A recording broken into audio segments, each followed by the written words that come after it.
Good morning, good afternoon, good evening, everyone, and welcome to Leveraging Strategic Partnerships. My name is Michelle Eisenberg, and I am a program assistant at the Nasdaq Entrepreneurial Center.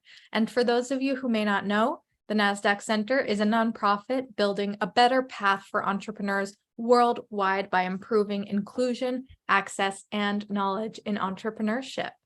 So as you will see in the chat in a moment, the Nasdaq Center provides programs, resources, and exceptional mentorship to entrepreneurs across all races, industries, and geographies. So definitely make sure to check out those links and resources in the chat. And then just a couple of housekeeping items before we get started. First, let us know where you're dialing in from in the chat. We always love to connect. And second, we're going to open up for live Q&A at the end of the event. So please submit your questions for us in the Q&A function at the bottom of your screen throughout the presentation, and we will try our best to get to all of them. And of course, none of what we do could be possible at the center without all of the amazing support from our sponsors, including Nasdaq, Lehigh University, Bank of the West, Airbnb, KPMG, Wilson Sonsini, Woodruff Sawyer, Microsoft Entrepreneurship for Positive Impact, BPM, and HubSpot for Startups. We are humbled by their contributions and hope you are grateful too. And so before we get started, we always like to launch a couple polls just to step back and see how everyone is doing today. So this first one is going to ask, how are you feeling? Fearful, anxious, surviving, or optimistic? Give this a few moments for people to respond. Awesome. We have people from Florida, Dallas, San Francisco, East St. Louis, Illinois. Welcome, welcome. Antigua and Barbuda, Maryland, Hawaii, Bahamas, Virginia. Awesome. Welcome, welcome, everyone. So great to see you all here. I'm going to end this poll and share these results. Optimism is in the lead. We always love to see that, but we definitely have some feelings of surviving and anxiety in the room. Hopefully, some of our conversation will help address those feelings. I am going to stop sharing this poll and launch the second poll. What is keeping you up at night? Finance, sales, marketing, scale, pivot, team, or surviving? And this one helps us understand your current entrepreneurial needs so we can continue providing programming that matters to you. So I'll give this one a few more moments for everyone to think about it and submit a response here. Awesome. New Jersey, North Carolina, Italy, Toronto, San Francisco, Georgia, South Carolina, New Jersey. Welcome, welcome, everyone. So great to have people from all over the world dialing in. All right, I'm going to end this poll and share these results.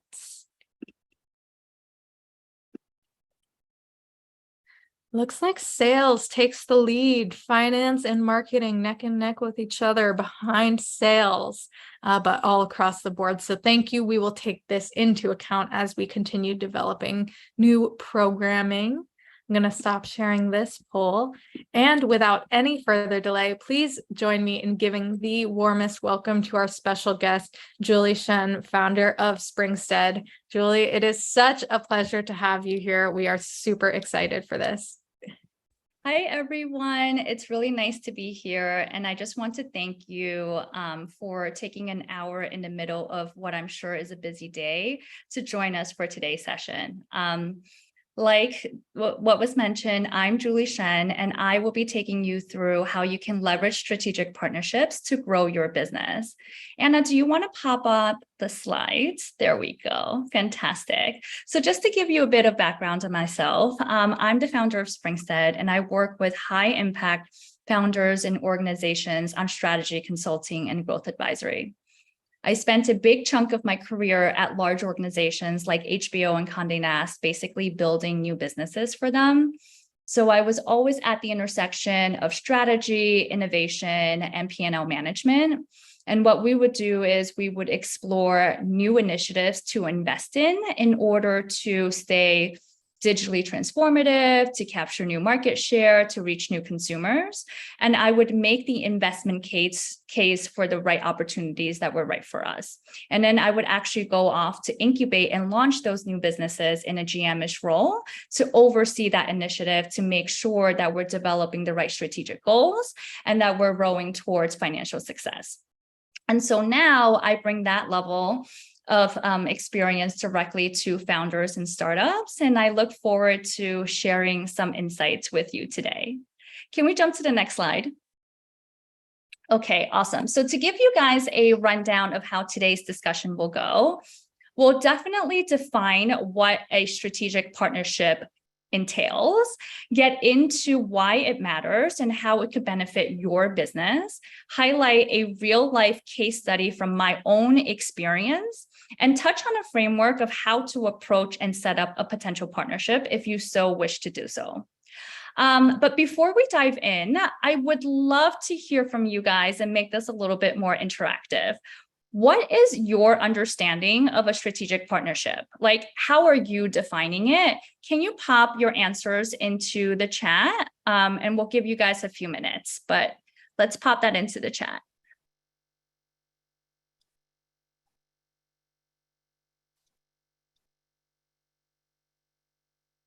Okay, let's see. All right, so let's see. It looks like people are saying a win-win solution to help achieve goals, working with other vendors and complementary services to make sales, to go after marketing, opportunities that expand the business. All right. Okay. Well, thank you guys all for participating in that. So just as I expected, strategic partnerships can mean different things to different people, and there's really no right or wrong answer. Depending on your industry and your business, partnerships can mean brand collaborations. It can mean distribution deals. It can even mean legally formed JVs, joint ventures. But ultimately, at the core of all of this, a true partnership is one where both parties are benefiting from each other. So if we can jump to the next slide, this is how I define a strategic partnership. It's when two entities come together to form one joint initiative and mission.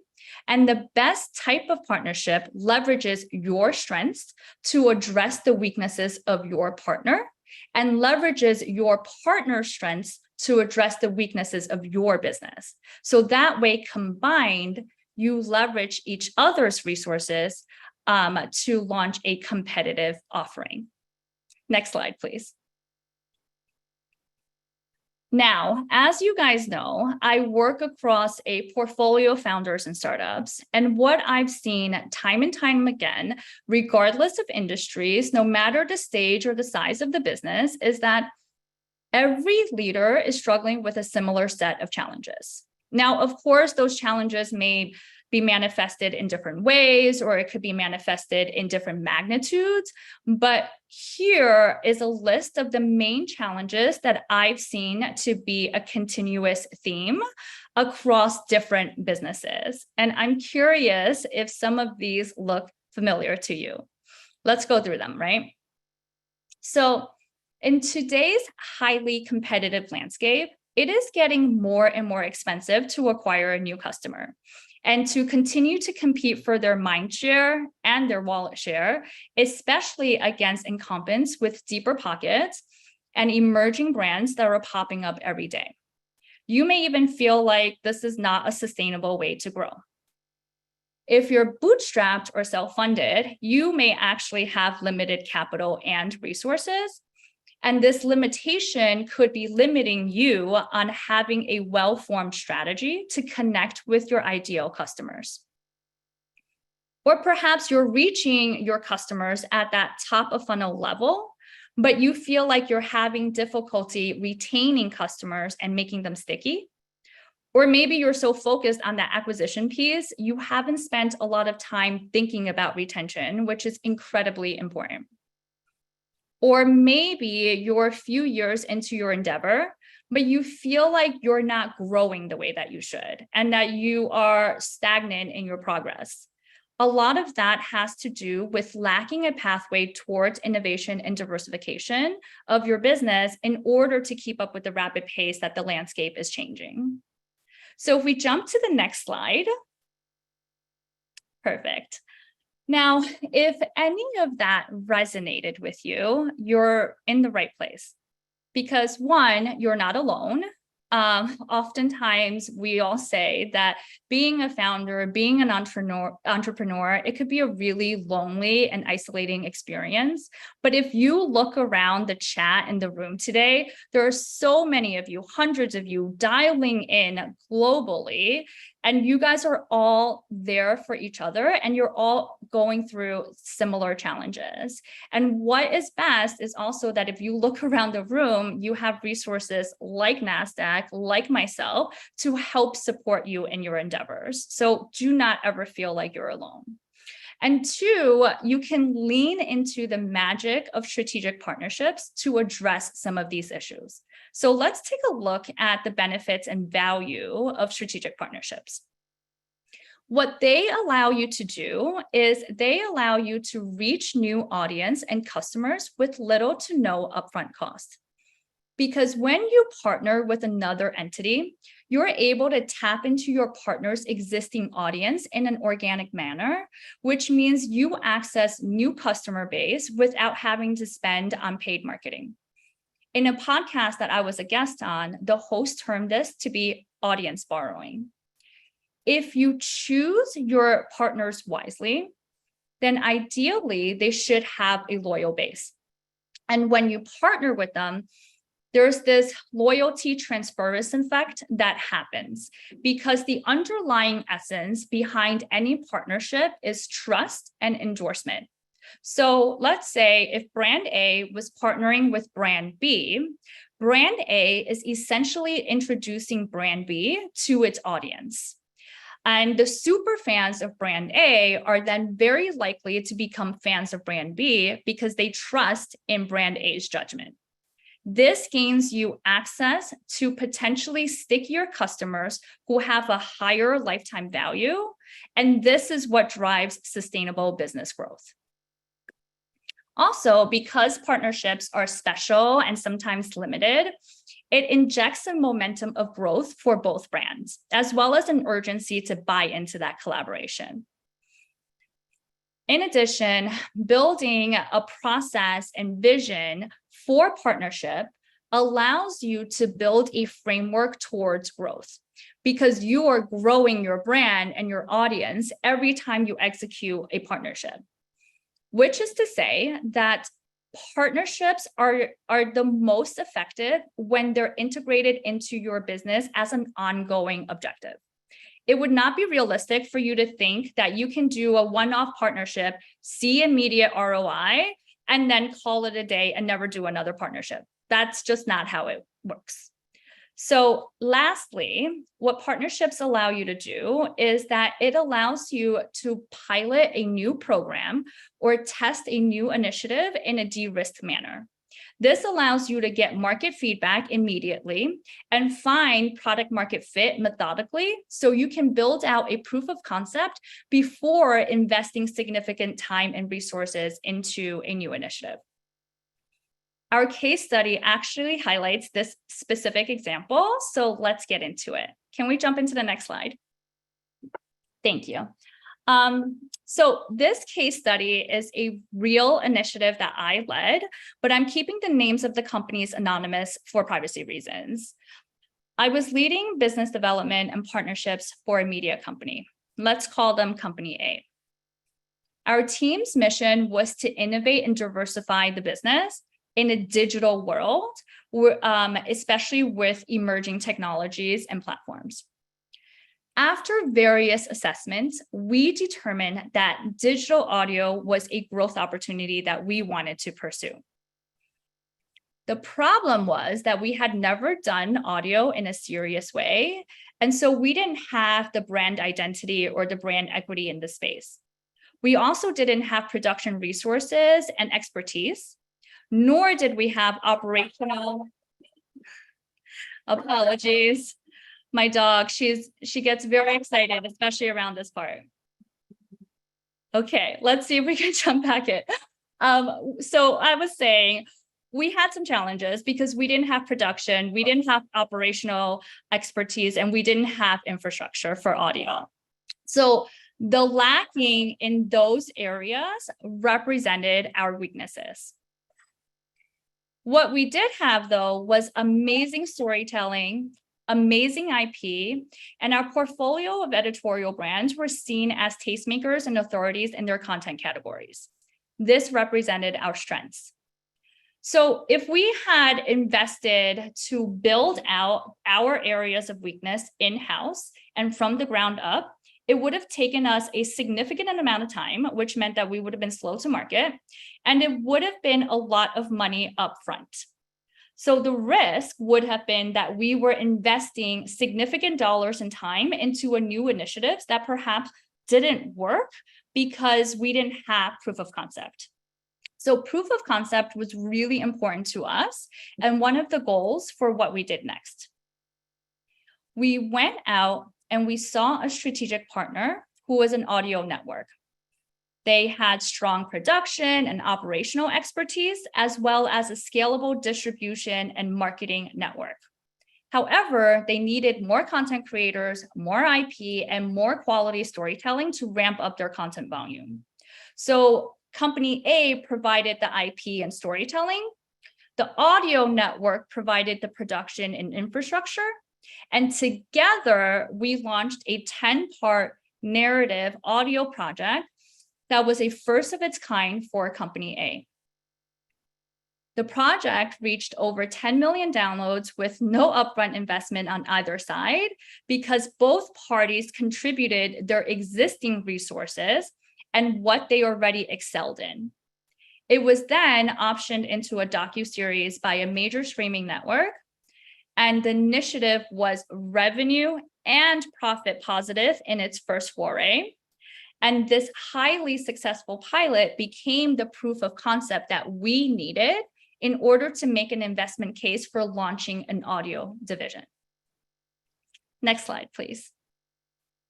So that was one example. But I wanted to give you some other flavors and industry examples to kind of get your creative juices going. And what you see here are different companies across different industries, and the collaborations are different. So the three companies we'll look at in the landscape example is Dough, 13 Lune, and Luminary. Dough is a D2C good-for-you functional cookie dough brand, and they're really known for their cross-brand collaborations. They probably drop new collaborations like once every few months, and they will collaborate with other big brands like Four Sigmatic, or they'll collaborate with influencers like Lauren Bostick from The Skinny Confidential. And these collaborations were in the result of either new flavors or new collections. So every time they dropped a new collaboration, they were able to tap into the partner's existing network and audience and reach their brand and awareness in an organic manner without spending any money on paid marketing. And also, remember we talked about the loyalty transference effect. So because they identified their partners really strategically, they knew that their partners had really a really loyal customer base. And then therefore, when they converted to a customer of Dough, they were new customers who were quite sticky. 13 Lune is a BIPOC-founded clean beauty retailer that focuses on products and brands from BIPOC founders. Prior to this year, they were e-com only. And so what they did was they partnered with JCPenney and they expanded their brand and distribution into hundreds of JCPenney department stores in what's called a shop-in-shops concept. A shop-in-shop is basically like 13 Lune, which is an external brand. They had their own signage and they had their own mini beauty department, clean beauty department within the larger beauty department of JCPenney. This expansion allowed them to access and gain footprint into hundreds of physical stores without paying any rent and worrying about facility needs. It allowed them to reach their customers where they shopped already and making transactions super easy for their customers.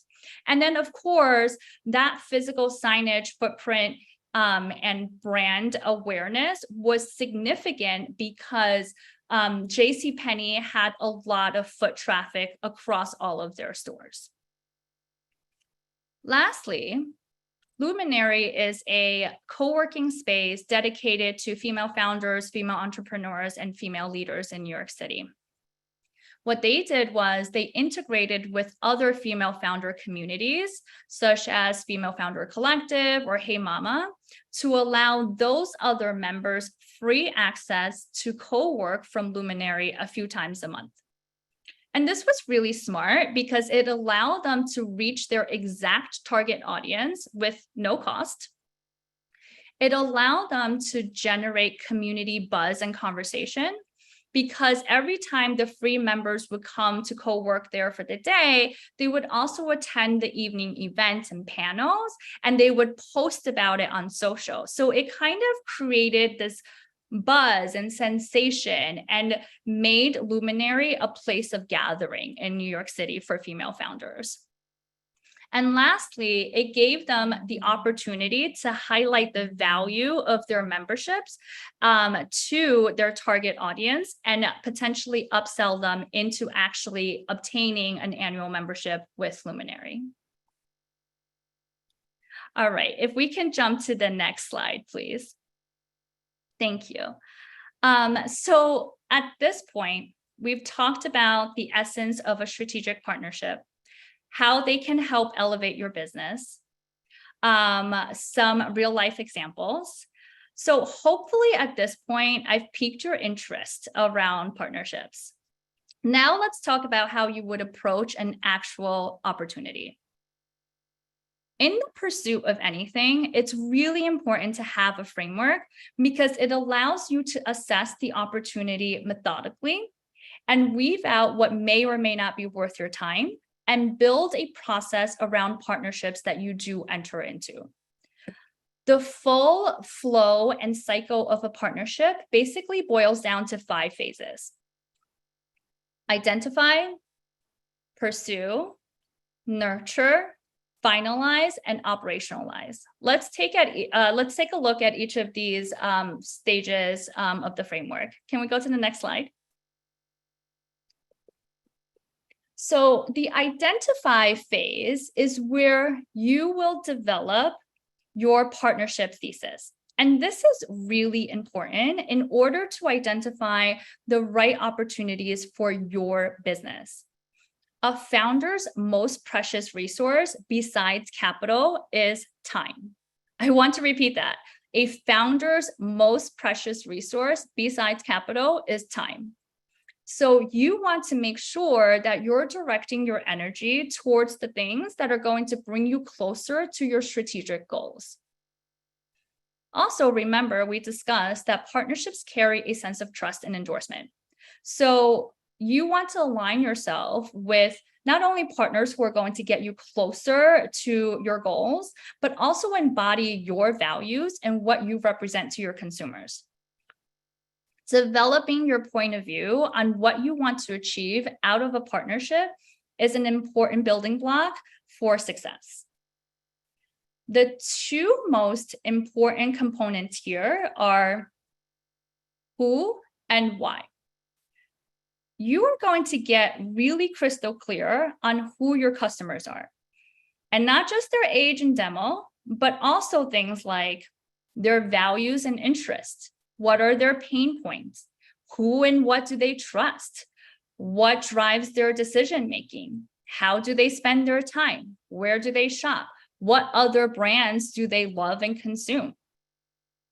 Once you've honed in on your customer profiles, then you have clarity on what adjacent brands also have similar customer profiles, so you can audience borrow from a brand that actually has your target audience.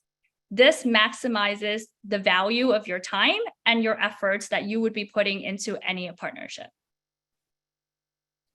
The why is about setting an intention for the partnership of what you want to achieve. Is it brand extension? Is it a distribution channel that's new? Is it more D2C customers, a proof of concept? Being specific here helps you determine your partnership goals. And here's the really important thing. Ensure that your partnership goals matches and maps back to your organizational goals. So that way you're continuing to row towards your vision and all of your values with your efforts and your endeavors and your energy. You'll want to be really honest with yourself in this exercise, and you want to make sure that you identify your business's strengths and weaknesses, similar to how we highlighted, to what we highlighted in the case study. Now, on the flip side, you'll want to predict what your potential partner would want to get out of this relationship. Because like we said at the beginning, a partnership has to be reciprocal, right? So put yourself in the other business's shoes. What's keeping them up that night? What opportunities would they want to pursue?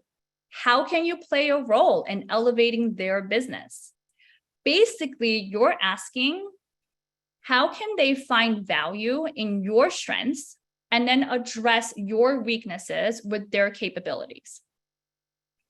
Thinking about this in a holistic manner allows you to see all the pieces of the puzzle at a high bird's eye view level, so you can be really clear on what pieces you're missing and what types of partnerships can fill that gap. These are the steps you would take to form a list of target partners that make sense for your business goals. Next slide, please. All right, so after you've gone through the thought exercise, it's time to actually pursue your target partners. This phase will look different for everyone depending on what stage of business you're in. So if you are more established versus just starting out, or you've done a lot of partnerships previously and you have proven success from those past partnerships, versus if you're just building towards your first partnership now. Obviously, the more established you are with a proven track record, the easier it'll be to attract new partners. But every brand has to start somewhere. And if you're just starting out, the easiest way to build is to build incrementally. Find partners who are at a similar level or stage as you and start with smaller collaborations. You know, the smaller collaborations build on top of each other and they ultimately become bigger collaborations. This allows you to build momentum and get your feet wet on handling the operational pieces of partnership management. So that way, by the time you're ready for a large partnership, you have your wheels churning and greased. In terms of outreach, it's always best if you can get introduced to a team lead at your target partner. But there's nothing wrong or abnormal with a cold outreach either. I've done plenty of those. The key here is to identify the right contacts who are the decision makers for what you're proposing. Who the lead is going to be will depend on what the partnership entails. Your contact could be a partnership lead, or it could be a marketing lead, or they could be a community lead or a product lead. So do some research on how that organization is structured to find the point of contact that's right for the partnership that you would want to propose. And your initial outreach should be 4 things. It should be concise, it should be personalized, it should be demonstrated, and it should definitely be actionable. So concise means that your email is short, but impactful, because nobody wants to read through long paragraphs from someone they don't know. Personalized indicates that you've done your research, you know what you're talking about, and you wrote this email specifically for this person, and it's not spam. It represents taking a small step towards building that trust that we talked about. Demonstrated means that you're highlighting your key achievements. And this is to appeal to your partner as to why they should be interested in hearing from you. And actionable means your email ends with a next step that your partner or the other party can take action on. Ultimately, what you're trying to do here is you're trying to hook their interest and their intrigue in a few sentences. Now let's look at the nurture stage in the next slide. I will be very, very transparent and honest with you guys. This next phase will require most of your patience because a meaningful partnership is built on trust and relationship building, and that can take a long time. So depending on how large the partnership is, sometimes it can take upwards of 12 months or more for that thing to come into fruition. So in this phase, it's really important to stay optimistic, resilient, and continue to nurture your relationships by keeping the lines of communication open. Aim towards building authentic, ongoing connections and not one-off transactions. And throughout your touch points, continue to demonstrate your trustworthiness and the momentum that you're gaining in your business. Similar to fundraising, partnerships can be a little bit of a game of FOMO. So your strategy should be equal parts attracting as well as pursuing. Lastly, keep in mind that while you may have a vision of your ideal partnership, it may not be realistic for you to get there overnight, depending on what stage of business you're in. So for example, if you are a new wellness or beauty brand and you want to get into hotel or hospitality distribution, it may not be realistic for you to get into the Four Seasons or the one hotel immediately. But ask yourself, are there incremental steps that you can take towards the overall vision in the form of smaller collaborations like pop-ups, takeovers, participation in events that allow you to continue to demonstrate the unique value that you are bringing to the table for your partner? The strategy here is to integrate deeper and deeper into your partner's ecosystem with each incremental step that you're taking. Let's take a look at the next slide. Now, let's say you've attracted the right partner and you guys are going to do something together. That is really, really awesome. The next step you want to focus on is to flesh out the key terms so that you're both on the same page. I like to do this through a partnership proposal or a term sheet, whatever you guys may feel comfortable in your business. But basically, it needs to encapsulate the key business and economic terms of this deal. The more simple the collaboration, the more simple these terms can be. So a lot of times I've heard my founders say, it's a small collaboration. They don't want to make it complex. They don't want to chase away the partner by, making this to be too much. And that I totally understand. But even having a one-pager that summarizes the partnership would go a long way. Because what this allows you to do is it puts you in the driver's seat of your negotiations and your business growth. It streamlines the process and it highlights any discrepancies and issues upfront. Sorry, guys. There's nothing like a few surprises throughout the presentation to keep things exciting, right? Okay, that's probably my Amazon delivery. As I was saying, you really do want to try to highlight the discrepancies, any discrepancies upfront. you would really be surprised at how much misalignment there could be between two parties because everyone approaches things from a different context. And something that means one thing for you can mean something completely different for the other party. So you just want to make sure that you flesh this out upfront. The key business terms that you want to align on upfront are the summary, goal, and scope of the partnership, the term and period of the partnership, and rather if it auto renews or if it's a one-off thing. Economics, which is really important, such as how would you guys share in revenue? How would you share in profit? Does someone get a minimum guarantee? The responsibilities of each party, and this includes the resources and assets that would be contributed by each party. The identification of any hard costs upfront and what those costs would be and how they would be shared.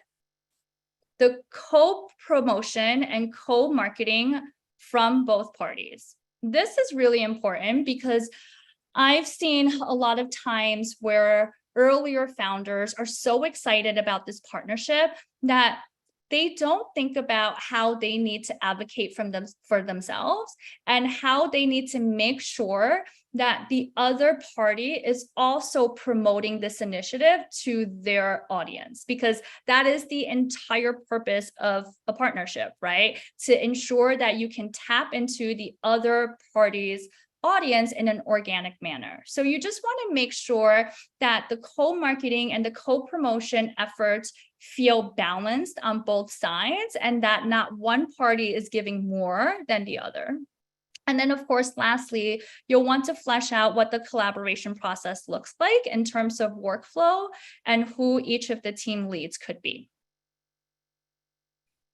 Next slide, please. All right, so congratulations. If you were in a partnership cycle and you reached this point, it means that you have arranged what could be your first partnership. This is a really important phase because after you've executed the agreement is where your partnership actually comes to life. It's really important that you think about partnership management as an embedded part of your everyday operations and that you map out your workflows so you can operationally support the needs of this partnership on a day-to-day basis. I think oftentimes people can think about partnership as like all of the phases before this one, right? So like finding the right partner, negotiating the terms, designing what the marketing will look like. And those are all fun and great. But at the end of the day, the partnership needs to perform for your business and it needs to, reach the KPIs that you've set out for it to. So the management side, these phases allow you to ensure that the partnership is indeed a success. And if this is a partner that you really care about working with again, that this is a building block and also a case for why you guys should continue your partnership into the next year or renew your partnership into something bigger. So at large organizations, there are entire teams dedicated to partnership management. We can probably spend like another hour just diving into this topic, but obviously we don't have that time today. So I wanted to at least highlight the main workflows for you guys to consider, which are the ongoing co-promotion of the initiative by both parties. Sometimes I've seen that like the marketing and the promotion of the initiative just happens at launch.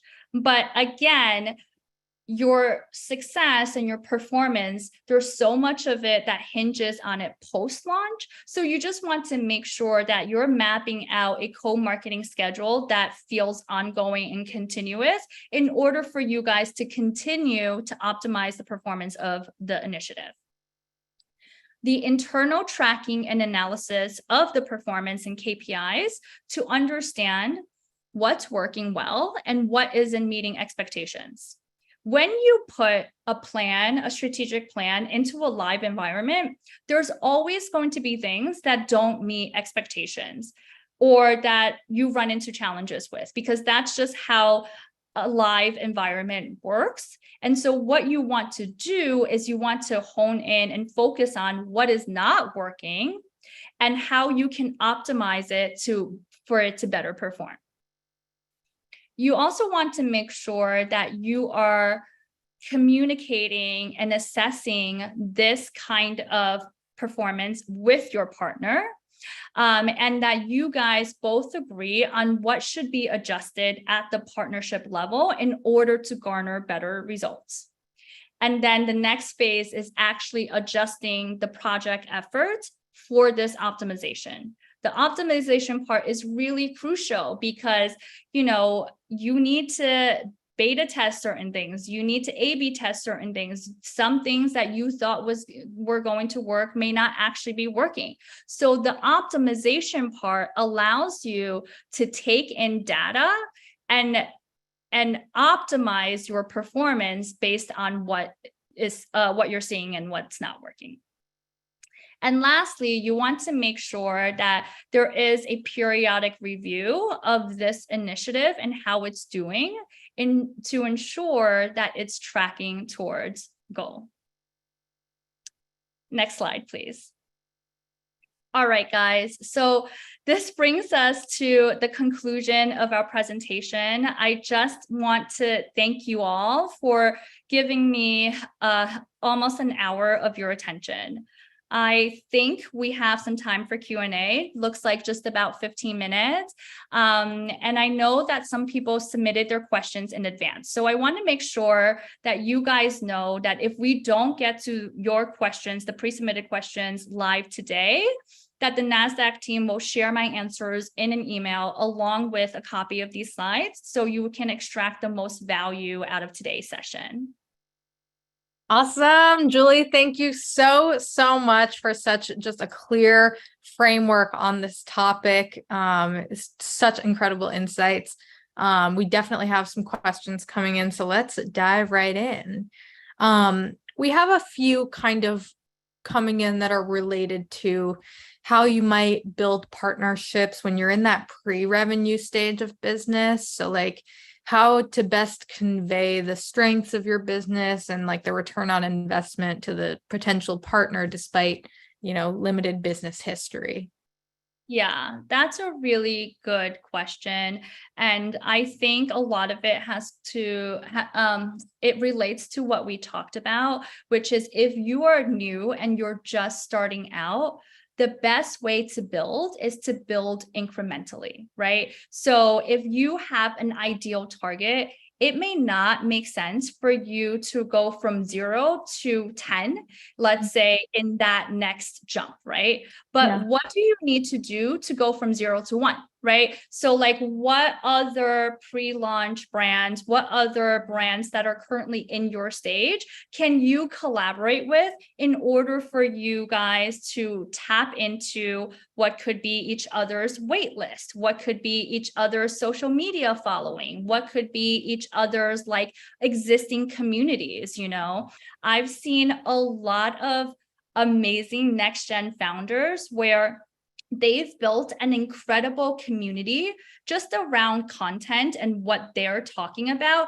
And they don't even have a product or a service launched yet, but then they will poll their community and say, hey, I'm thinking about launching this. What do you guys think? And it kind of forces their community to build this service or this product or business with them. Right. And then when they launch that initiative, they basically have a built-in audience already. And I think that's a really, really great way and smart and strategic way to start a new brand these days.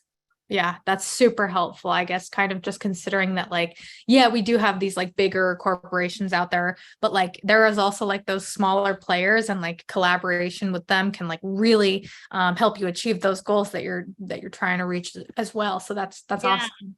Yeah. And I will say that like when you're so new, don't think about scale, think about building brand equity, think about how you can get your most loyal followers and most loyal customers. And those loyal customers don't need to be in thousands. They just need to be in tens and hundreds, right? So if you're building towards that sustainable growth, which is really about acquisition, conversion, but also retention and making sure that you're keeping your customers continuously in your ecosystem, I think that is literally the key to sustainable growth and a really smart business approach.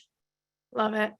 So thinking about the process that you kind of walked us through in finding and securing a strategic partner, what are some of the common pitfalls that, founders may face, and how might they avoid them? I think some of the common mistakes and pitfalls are in the sense of people don't necessarily think of partnerships as an ongoing objective for their business. And sometimes maybe they approach partnership and they're like, oh, I'm going to do this one partnership. I'm going to expect to see ROI and then I'm done. Right. Like anything in life and in business, it's that it has to be something, it has to be a channel that you actually nurture and you have to put time towards. So, we talked about how partnerships don't require upfront capital, right? And that is one of the best things about partnerships, but nothing in life is free. And so if it does not require upfront capital, it's going to require your time. And so you just have to be really thoughtful about how you allocate that time and what is the objective of your partnership and setting out those goals. So that way, what type of partnerships you may want to execute. I think oftentimes for founders,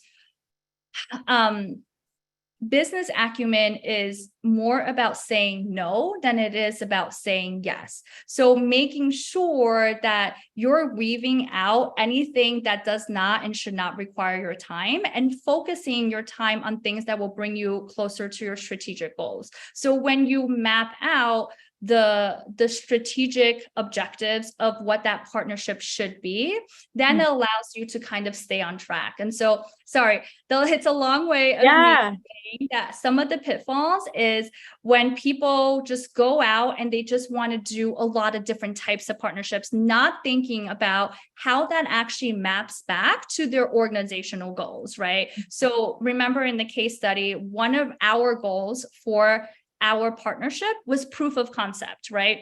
It was very, very important for us to understand, do we invest significant time and dollars into a new endeavor that we didn't know if it was going to work or not? So we needed proof of concept. So if you go into a partnership with specific frameworks and with specific ideas and goals, then it helps you stay on pace of those things. Right. I love that. Tying it back to those strategic goals. I think that's just such a great framework to kind of hold in your brain as you're going through this process. So in kind of thinking about, how strategic partners, can fill those gaps, with you and your business and the strengths that you have, some might consider looking for a co-founder. So what are some reasons why, I guess this might be for like more of an aspiring entrepreneur, someone like at that very early stage, like at the inception of business, but can you discuss some of the key factors that an entrepreneur might want to consider in determining whether to move forward with a strategic partner or if that's not quite the route that will, get them to those goals that they're trying to achieve for their business?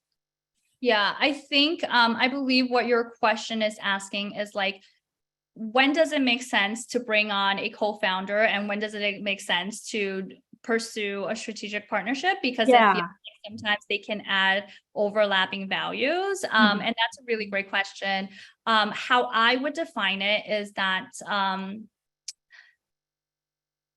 your co-founder or who you want to bring on in your management and executive team should be filling out internal expertise that you do not have, right? So for example, if you are if you have a marketing background and you're launching a fitness app, you don't have technology background. So you would naturally want your co-founder or your management team to have tech or product background to ensure that you guys are kind of filling that expertise gap for what you're trying to build. Mhm. But just because you have a tech co-founder, it doesn't mean you have capital or resources for marketing. It doesn't mean that you have a plan for growth. And so how I think about strategic partnerships is leveraging a channel in order for you to grow your business with your consumers, with your audience, and externally, in order for you to continue to lather up in your business scale. Yeah, I love that. And thinking about it that way makes the distinction really clear. And if you're kind of trying to make a determination of like what kind of partnership is going to be the best for what I'm trying to do. Yeah, I would definitely recommend doing it tops down. So the first thing is really identifying what is your overall vision and mission, like long term. Right. Then what are the annual and incremental goals that you need to hit in order to get you to your North Star? Yeah. From the annual goals, then it's about what are the organizational goals, right, in order for you to hit your annual goal. And then it's about how do partnerships play a role in supporting your organizational goal, right? Because your organizational goal, yes, as a brand new brand, could be like just brand awareness, right? But for a more existing brand, it could be retention. So knowing what your organizational goals are is going to then trickle down to what partnership goals make sense to support your organizational goals. And then therefore, what partners make sense to support those partnership goals. Does that make sense? Yeah, absolutely. I love that. And I think that's like just a great way for entrepreneurs to think about it. So thank you. We have another question coming in that I think is really interesting, kind of asking about, this person's at the stage where they've had a strategic partner kind of established now, and in reevaluating, how the partnership is going, maybe the partnership is benefiting in more ways, and your business is not benefiting in the ways that you had originally like planned for, in defining, the expectations for the partnership. So how can you kind of communicate that to the partner, or like, what kind of strategic communications might you employ to kind of like understand with the partner how to move forward at that point, or if to continue moving forward with the partnership? Michelle, let me just make sure I understand the question. So what the question is really around, let's say you guys decided to do a partnership. For you, on your end, the partnership is not performing for you and it's not giving the ROI that you expected. But then on the partner's end, maybe they're laissez-faire about it, maybe it's meeting their goals, maybe it's not. But the question is around, how do you respectfully and professionally communicate the lack of progress on your end? Right, exactly. Okay. I think that here is really about setting up the expectations from the get-go. So when you're in that phase of doing the proposal paper and the term sheet, that's a really good place for you guys to talk about what are your objectives on either side, and then what are the joint KPIs and performance measures that will then be indicative of if this partnership is a success, right? And so if you've set up that kind of like that expectation up front, then it makes sense for you guys to have periodic review of how the actual partnership is tracking towards goal. And in those periodic reviews is where you can talk about like, okay, what we're seeing on our end is that like, this is working really well, but here are some of the things that we believe could use more attention, more resources, and therefore our recommendation is for X, Y, and Z. And that allows, the other partner to always know going into something what you're expecting, what the communication process is going to be, and then also that, that you are a value player in this partnership, and you also care about what they're going through and what they're thinking, and it's a really like collaborative communication and experience. Love it. Awesome. All right. I think we have time for one more question. So I think this was an important question, kind of just to wrap things up. So kind of, as you're looking to like expand your reach to new markets or kind of fill these gaps that you and your business have, and you may look to partner with organizations led by people of different backgrounds, doing potentially impact-driven work for underrepresented communities. So how can entrepreneurs ensure that they are, balancing their partners and their audience's cultural differences as they nurture this long-term relationship? Yeah. And that's a really great question, because I believe at the beginning, the top of the hour, a lot of people were dialing in from different countries and different states. So even here, we're a melting pot of global cultures.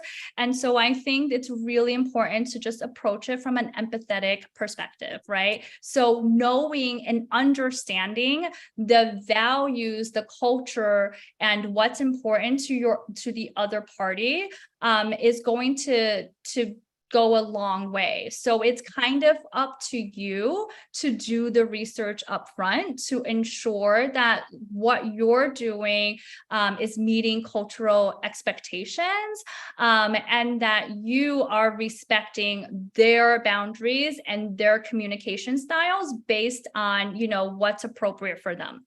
At the same time, also ensuring that you guys are both still working towards a joint goal for the joint mission, right? Because at the end of the day, it's still a business endeavor.